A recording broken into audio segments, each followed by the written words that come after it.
تو یہ ان کی بات انیس صاحب کی 100% درست ہے کہ ان کا وقت بہت اچھا شروع ہو چکا ہے، کیونکہ ان کے ذائچے میں مشتری حبود کے خانے سے نکل چکا ہے اور برج حوت میں پہنچ چکا ہے، جو ان کا اپنا اس کے ستارے کا گھر ہے، اور وہاں پہ نیپچون اور زہرہ کے ساتھ کرام کرے گا، اور یہ ان کے لیے آنے والا وقت بہتری کی سمت میں آئے گا۔ یہ جو عمران خان یہ کہتے ہیں کہ آنے والے وقت میں مضبوط ہوں گے، اور آپ بھی تقریباً، حالانکہ دونوں مختلف یعنی اپنے آپ انگریزی حساب سے چل رہے ہیں، وہ ہندی حساب سے چل رہے ہیں، لیکن نتائج تقریباً ملتے جلتے ہیں۔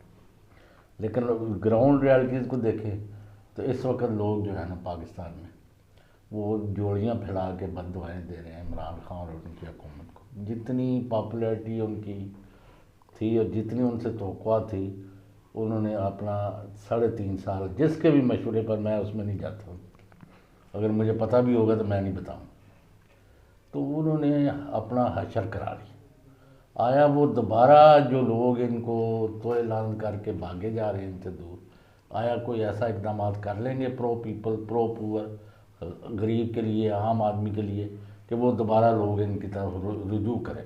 ایک نمبر 2، اپوزیشن ان کے خلاف گینگ اپ کر گئی ہے، یعنی یہ نجوم میں نہیں ہے، یہ تو اب سامنے کی بات ہے۔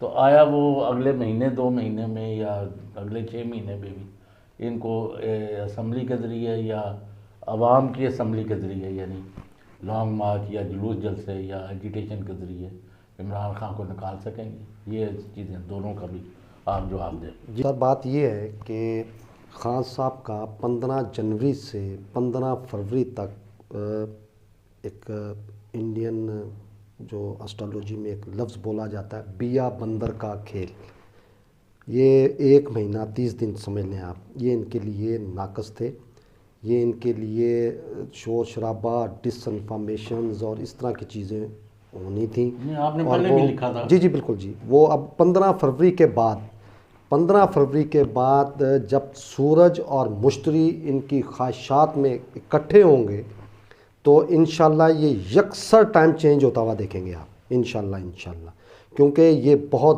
بڑا یوگ بن رہا ہے، اور اس یوگ کے بارے میں انڈین ایسٹرولوجی کہتی ہے آسمان سے سونا برسانے والا وقت کہا گیا ہے اس کو۔ میں نے 15 دسمبر کو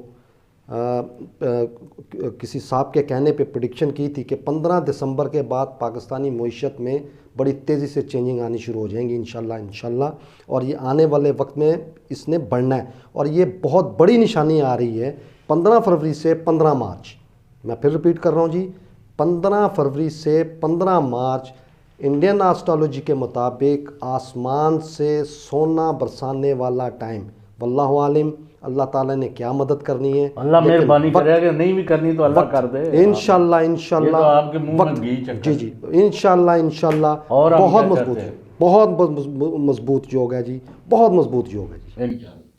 دیکھیں، اگر آپ عمران خان کے ذائچے کی بات کریں نا، عمران خان کا ایک ذاتی ذائچہ ہے، ایک ان کا ذائچہ بطور وزیر اعظم پاکستان بھی ہے۔ اگر بطور وزیر اعظم پاکستان کا ذائچہ دیکھا جائے تو ان کے ذائچے میں جو زحل ہے وہ حال سے نکل کے مستقبل میں جا چکا ہے، اور ان کا ذاتی ستارہ جو ہے وہ برج جدی کو ناظر ہے، مطلب عمران خان کا ذاتی ستارہ جو مشتری ہے وہ برج جدی کو ناظر ہو چکا ہے۔ تو یہ جو اس وقت برج جدی کی کنڈیشن ہے، اس میں اگر دیکھیں عطارد بیٹھا ہوا ہے جو ریورس ہے مشتری نے، اور اس میں زہرہ نے اپنی ریورس ختم کر دی ہے، مریخ وہاں اپنے شرف کے خانے میں ہے۔ تو یہ جو آپ چوئی صاحب ماضی کے ساتھ جو آپ بات کر رہے ہیں یہ اپوزیشن کی، تو میرے خیال میں ایز این ایسٹرولوجسٹ میری رائے یہ ہے کہ یہ گیدڑ بگکیاں دے رہے ہیں، they can't do nothing, they can not do any thing. چلو یہ آپ کی رائے، ہم نے تو نجوم مشکل سر، یہ جو 15 فروری کے بعد کا ٹائم ہے نا جی، بہت مضبوط ٹائم ہے سر، یہ میں بار بار اس ڈیٹ کو ریپیٹ کر رہا ہوں، اور اللہ تعالیٰ اور ملک کے حالات۔ جی انشاءاللہ جی۔ تو یہ میں یہاں پر یہ سوال کرنا چاہوں گی کہ یہ تو ٹھیک ہے جی، کہہ رہے ہیں کہ بہت انشاءاللہ اچھا رہے گا، یہی نعرہ جو ہے، یہ تبدیلی کے نعرے لگا کے جو ہے حکومت میں آئے تھے پی ٹی آئی والے، تو 3 سال جو گزر چکے ہیں اس میں تو ہمیں کوئی تبدیلی خاص نہیں نظر آئی، تو کیا یہ بھی صرف ایک نعرے کی حد تک ہوگا، یا پھر آپ، کیونکہ جس کے گھر میں چولہا نہیں جل رہا اس کو کیا لگے ستاروں کے علم سے، اسے کیا لگے کہ بہت اچھا ٹائم آ رہا ہے یا بہت برا، اسے تو یہی پتا ہے کہ اس کے 2 وقت کی روٹی اس کے بچوں کے لیے پوری ہو رہی ہے یا نہیں ہو رہی. تو آپ یہاں پر بتائیں کہ یہاں پر جو ہے پاکستان میں ایک طرف اپوزیشن جو ہے وہ اسٹرانگ ہوتی جا رہی ہے، دوسری جو ہے دہشت گردی کا خطرہ جو ہے وہ بہت زیادہ ایک بار پھر جو ہے وہ پاکستانیوں کو اور آرمی فورسز کو دیکھنے کو مل رہا ہے، اور پاکستان ایک بار پھر سے جو ہے بہت بری طرح سے گرتا ہوا نظر آ رہا ہے. تو آپ اس حوالے سے بالکل، اگر عمران خان صاحب کے موجودہ جو وزیر اعظم ہیں ان کے ذائچے کے ساتھ اگر میں پاکستان کا ذائچہ تھوڑی کرنا اجازت دیں گے جی چوہی صاحب آپ مجھے کے ساتھ کر لوں. دیکھیں جی، پاکستان کے وزیر اعظم عمران خان صاحب کے ان پہ بات ہو رہی تھی، ٹھیک ہے جی. ان کے لیے ضروری ہے کہ ہمیں پاکستان کا بھی کنڈلی جو ہے ذائچہ ہے اس کو تھوڑی سی اسٹڈی کر لیں.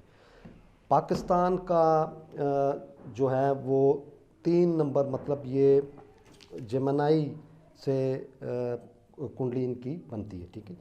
اور اس وقت مشتری پاکستان کے مقدر میں موجود ہے، ٹھیک ہے جی. بہت آؤٹ کلاس یہ ٹرانزٹ ہوتی ہے. اور 29 اپریل کو سیٹن ٹرانزٹ ہو کر ان پاکستان کی کنڈلی کے مقدر میں آ رہا ہے. یہ 2.5 سال یہاں پہ رہے گا. اس کے بعد 2.5 سال بعد اس نے پاکستان کے 10ویں گھر میں عروج اور عزت کے گھر میں جانا ہے. 2.5 سال وہ ہو گئے 5 سال. اسی طرح 2.5 سال وہ پاکستان کے ذائچے کے خواہشات کے خانے میں جائے گا. تو میرے ناقص علم کے مطابق پاکستان کی کنڈلی میں 29 اپریل کے بعد بہت زبردست قسم کی اللہ تعالیٰ کی طرف سے مدد، عروج، عزت اور ہر طرح کی وہ سلسلے شروع ہونے لگے. دیر سویر اللہ کے ہاتھ میں، لیکن سلسلے بنتے ہوئے نظر آ رہے ہیں. اور سیٹرن سے ایک گھر آگے آگے مشتری چل رہا ہے. اگر وہ 10ویں گھر میں آئے گا تو مشتری 12ویں گھر میں چلا جائے گا. اس کا اپنا گھر ہے، عزت کا گھر ہے،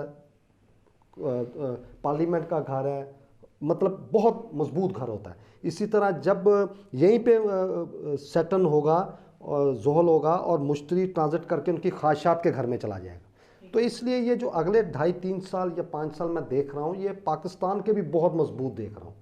اس کے ساتھ ساتھ جو خان صاحب کی بات کر رہا ہوں تو اس کے ساتھ یہ بات کرنا تھوڑی میں نے مناسب سمجھی. آپ شکریہ، آپ نے وقت دیا مجھے. اس وجہ سے یہ جو آپ فرما رہی ہیں کہ پاکستانی عوام یہ اب 29 اپریل کے بعد وقت فیصلہ کرنے والا ہے کہ عوام کی کتنی بات سنی گئی ہے اور جو ہمارے لیڈر جو کر رہے تھے وہ کیا کر رہے تھے. یہ سب اب سامنے آنے والا ہے، پاکستان کے ذائچے میں بھی اور خان صاحب کے ذائچے میں بھی. یعنی چھوٹی عید ہے جی انشاءاللہ جی، انشاءاللہ جی. تو ڈاکٹر صاحب آپ کیا رائے رکھتے ہیں کہ کیا واقعی میں پاکستان میں جو ہے وہ اچھائی کی طرف چلنے لگ گئی ہے؟ حکومت میں بھی ایک بہت خاصیت آنے والی ہے، یا حکومت کو ایک بہت اچھا موقع مل رہا ہے کہ وہ پاکستانی عوام کے لیے کچھ کر سکیں؟ دیکھیں جی، یہ ایک تو ہے نا اپنا کسی بندے کا ذائچہ، کسی فرد کا ذائچہ، وہ تو اس کا اپنا ہے. لیکن اگر ہم پاکستان کے ذائچے کی بات کریں تو پاکستان کا ذائچہ بہت اسٹرانگ ہے. یہ اصل میں لوگ سمجھتے نہیں ہیں کہ ہم کہاں پھنسے ہوئے ہیں، یا انیس صاحب نے جیسے بات کی کہ ہمیں پھنسانے والے کون ہیں، یہ تو لوگوں نے سوچا ہی نہیں ہمیں پھنسانے والے کون ہیں. یہ پہلی دفعہ ایک بندہ آیا ہے جس نے عوام کو، پھنسی ہوئی عوام کو نکالنے کی کوشش کی ہے. جب آپ کا قرضہ دینے والا بڑھ جائے گا تو آپ کے ظاہر ہے کہ آپ نے اپنا پیٹ کاٹ کے تو خرچہ چلانا ہے نا جی گھر کا. گھر میں آپ بھوکے تو نہیں رہ سکتے، تو مشکلات تو آپ کی بڑھیں گی.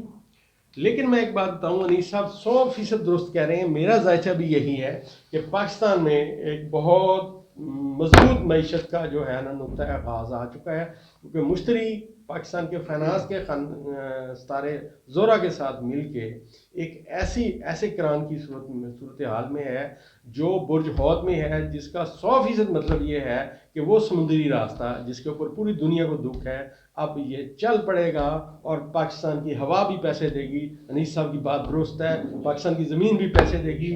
اور یہ واقعی ایسی بات ہے جو یہ کہہ رہے ہیں. میں ان سے 1001% متفق ہوں کہ پاکستان کی معیشت بہت اسٹرانگ ہوتی جائے گی اور یہاں کے لوگ بھی بہت اچھا وقت دیکھیں گے. مشکلات کا وقت گزرتا جا رہا ہے، اب تھوڑا سا رہ گیا ہے، اور انشاءاللہ اس سال کے اگلے آنے والے 3 مہینوں کے بعد یہ وقت ہمیشہ کے لیے اس قوم کے مقدر سے ختم ہو جائے. بہت شکریہ ڈاکٹر صاحب. میں یہ لاسٹ اب یہ کوسچن کرنا چاہ رہی ہوں